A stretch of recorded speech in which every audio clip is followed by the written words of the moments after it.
So first I want to mention something about, I was thinking about the fruit of the pandemic.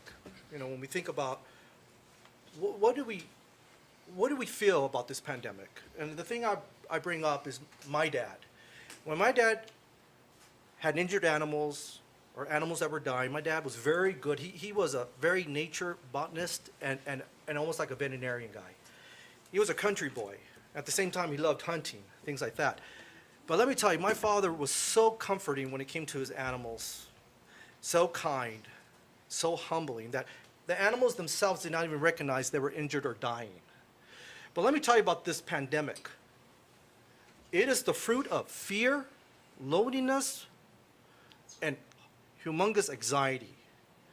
So just the fruit in itself, you could just feel something's wrong. And these people are very correct. 99.885% survival rate. And you have to ask yourself, why are we doing this to our kids, knowing that this is an experiment? And we're experimenting on our kids. We don't know the long-term data. And they're correct. They're dying, and they're getting heart problems. And even though it's not evident, at the microscopic level, something's going on. So something deeper is going on with this thing, other than just a simple gene therapy. Next slide. Never mind. Oh. That slide there, I showed you that slide before. That is Israel. And if we notice, compared to Sweden and Israel, Israel has the highest vaccination rate. And when Delta came, they have the highest infection rate compared to Sweden. You got to ask yourself, what is going on here? This is supposed, CDC changed immunity to protection, yet they're getting infected. And I know Israel, well, they're starting to do the boosters, they're invalidating their passport. So I'm assuming that thing's going to still go higher and higher. But we see Sweden, their population is not as high, it's lower. Those little things disturbs me. And that's why I fight. Because I want to be informed what's going on. When I see a graph like that, I have to ask myself, do I want to take this? This one here, the liability insurance. Somebody brought this up about being sued.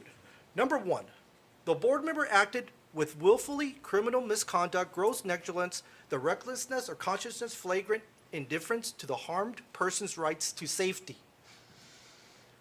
This could go the safety of children. And if this ends up hurting our children, which it is our responsibility to do what is right for kids.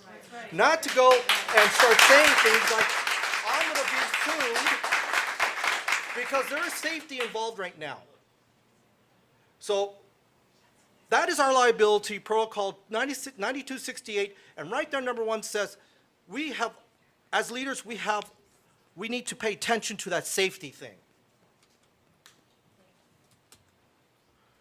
This one here, this is the one that everybody received the email.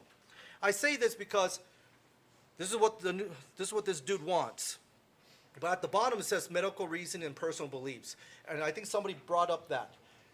Because somebody here might bring that up. Oh, you guys have options. And let me tell you, they're going to change it.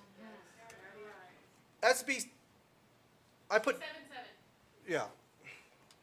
SB 277 bill passed 2015.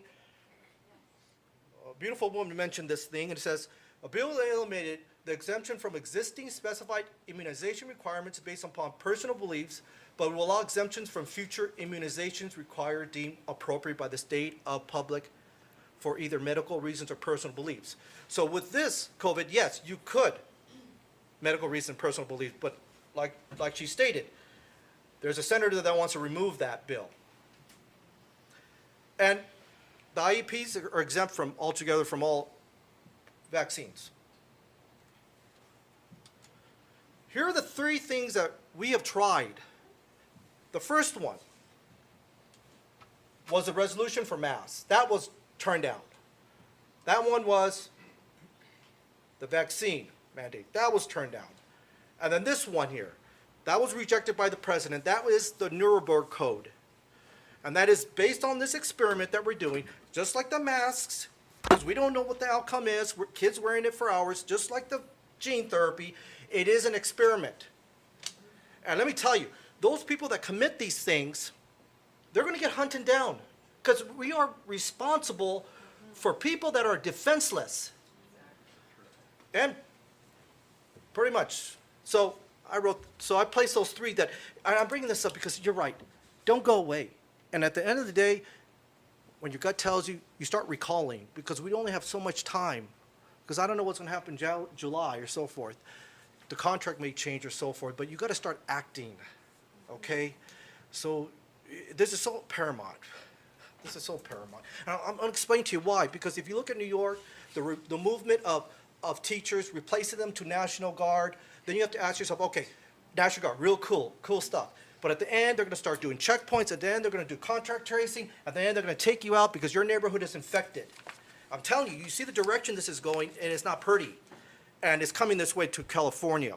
But I'm so glad you mentioned about the school districts out there bucking the system, because that's what we need.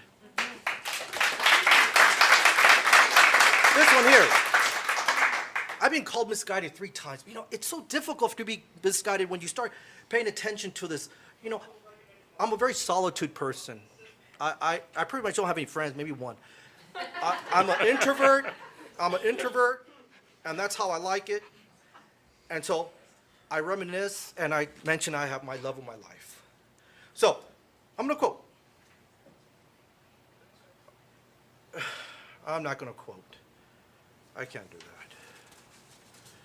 But you understand where I'm coming from. You're right. You got to be tough. You got to have courage. You got to have faith of something that's more bigger than you. Recent Gallup poll. Half of U.S. parents do not plan to vaccinate their children under the age of 12. 40% parents should not require their kids to wear masks at school. The decision, grammar, best is made at the local level. Because this is where we see the impact in our community, physically, emotionally, and it should be done here, not out there, because it doesn't help us.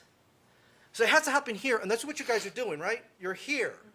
So you got to keep on rolling, and when that time comes, you got to start recalling, because I don't know if they're going to change. Biotech Pfizer website. They approved one that is 12 years and up. No, FDA approved, 16 years and up. And the other one's authorized, 12 and up. That one's called Cameriton. That's the one that's FDA approved, 16 years and up. That vaccine has not been approved, and I put the website down. It's a priority review. The experimental status is still in effect until, now that 2023 could be wrong, but it's not approved. And the FDA advisory panel voted 16-2 against the recommendation of COVID boosters. Now that's part of the Cameriton. And if you read, let me get this rolling, okay? Because this is important. Okay? Hold on. This is really important here. Okay. This is Cameriton. It says here, they're still doing ongoing studies. One is ending 2023. There's studies on myocarditis, infants. I mean, if you read it, so what's going on? This Cameriton is not going to be on the market. It'll never be on the market. The one they're going to give to our children is going to be the authorized one, the EAU. But if you read it, let me read. Like I said, let me see. Sub-study to describe the natural history of myocarditis and pericarditis following administration of Cameriton. Well, who's getting that? Our kids are getting that. I mean, we have to be no rocket scientists. If this was approved, we'd have a good feeling, but you know, somebody was right. They hide information from us, so they censor people. That's right. Emergency use authorization, the one that everybody will be getting. Hey, the recipients and their caregivers have the option to accept or refuse. The significance, note, and potential risks and benefits of Pfizer vaccines and extent to which such risks and benefits are unknown. We don't even know the ingredients of this stuff. We don't even know. It's so weird, I'm telling you. The other one, this one here, project launched by Pentagon called Project Salus. This is the U.S. Department of Defense, the U.S. Department of Veteran Affairs. So this is legit. And the study was effectiveness of mRNA COVID-19 vaccines against the Delta variant among 5.6 million Medicare beneficiaries 65 years and older. And so I'm only going to look at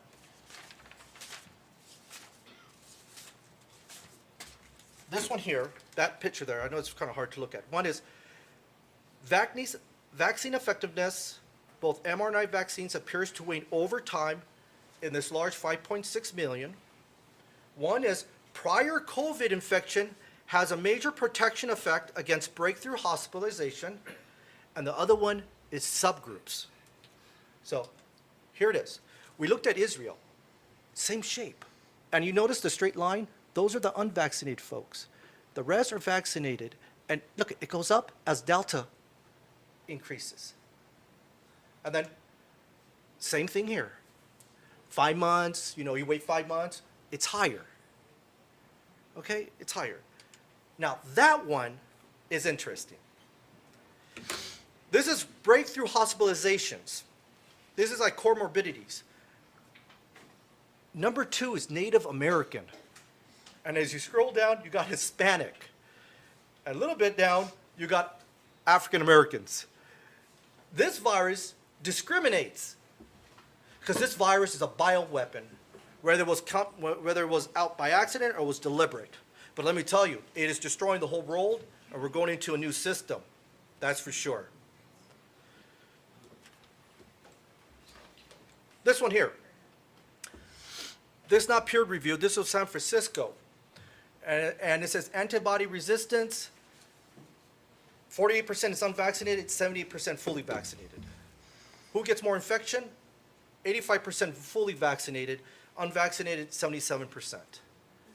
So you just have to think, what is going on? That is Vermont. Same as Israel. Look at high vaccinated folks, as Delta goes up, it goes up. There's Maine. No. Wait. There's Maine. Maine, same thing. Same thing. So you know what I predict? In the winter, a lot of people are going to start getting sick. And then they're going to blame the unvaccinated folks. Because let me tell you, once they start getting the booster, I don't see this changing. It just weirdness. And the mask mandate. On the CDC, they use the word should. Should wear it, the unvaccinated folks, should. What does should mean? Infers obligation, but not absolute necessity. So you see the inconsistency with agencies and government telling us what to do. CD says we should. They're forcing us. This is when we got to start thinking, we got to do what's right for our community. And let me tell you something. I worry so much. I worry. And we all should worry. And that is, we have to protect our kids as much as possible because Thank you. because I'm telling you, the worst thing that we could ever see is our children dying. And let me tell you, we feel that deep in ourselves. That's something that we got to be very, very concerned. This one here. Here's another publication. Is a mask that covers the mouth and nose free from undesirable side effects. Findings. Endless impact for continuous use of masks, which result in serious physical, mental, cognitive function, and emotional harm. What are they? Fear, headaches, difficulty concentrating, joylessness, learning difficulty, fatigue, anxiety, nightmares, stress, psychosomatic. And let me tell you something. If we were kids, we would feel the same way too. It makes perfect sense. When you're a child, we just live in a different world. We need to have, it's different. And wearing a mask, and you feel like you can't breathe, you know what's going to happen after that. Listen, I'm not going to be, never mind. This one here. Another website, non-pharmaceutical measures for pandemic influenza and non-health care settings. In this review, we did not find evidence in support of a protective effect of personal protective measure or environmental measures in reducing influenza transmission, masks. Because there's not a lot of studies out there, yet we're forcing it. It violates the Nuremberg Code, and definitely that affecting our children when it comes to mass vaccinations. And here's this one here. This one, CDC mask mandate study debunked. A prestigious website, they feel like they debunked all their stating because CDC was concluding that it was great to wear masks and all that. So it appears that there was cross-study variance to promote an agenda, but that's something that, and that's about it. That's about it. You know, Thank you. let me tell you something. Let me tell you something. There is, in biology, I used to teach biology, there is I'll make this quick, a form of natural selection, and that is that certain phenotypes, characteristics are dictated by the environment. There is an artificial selection occurring right now. Those that fear and those that have courage, those are uninformed and those are informed. And it's separating them. It's really shocking. I'm really disturbed, but it's your job now to recall. If you don't get any push in about a week or two, you got to do it for the sake of our children. Because you know what? You're here already. You got to. Because it's moving, it's escalating. I have to say, you see the softness at the beginning. Soft. We'll give you money. You win the lotto. We'll give you ice cream. And then they upped it. We're going to fire you. What's going to come next? And that's why I respect Mr. Gallagher. I respect it. But you know where it's leading towards? It's leading towards a real pushback where we're going to have to push hard because they're not going to stop. But what we could do is we could have a good, safe place for our children. And even though the Titanic may be sinking, at least it's safe for them. You got to start recalling people. Thank you.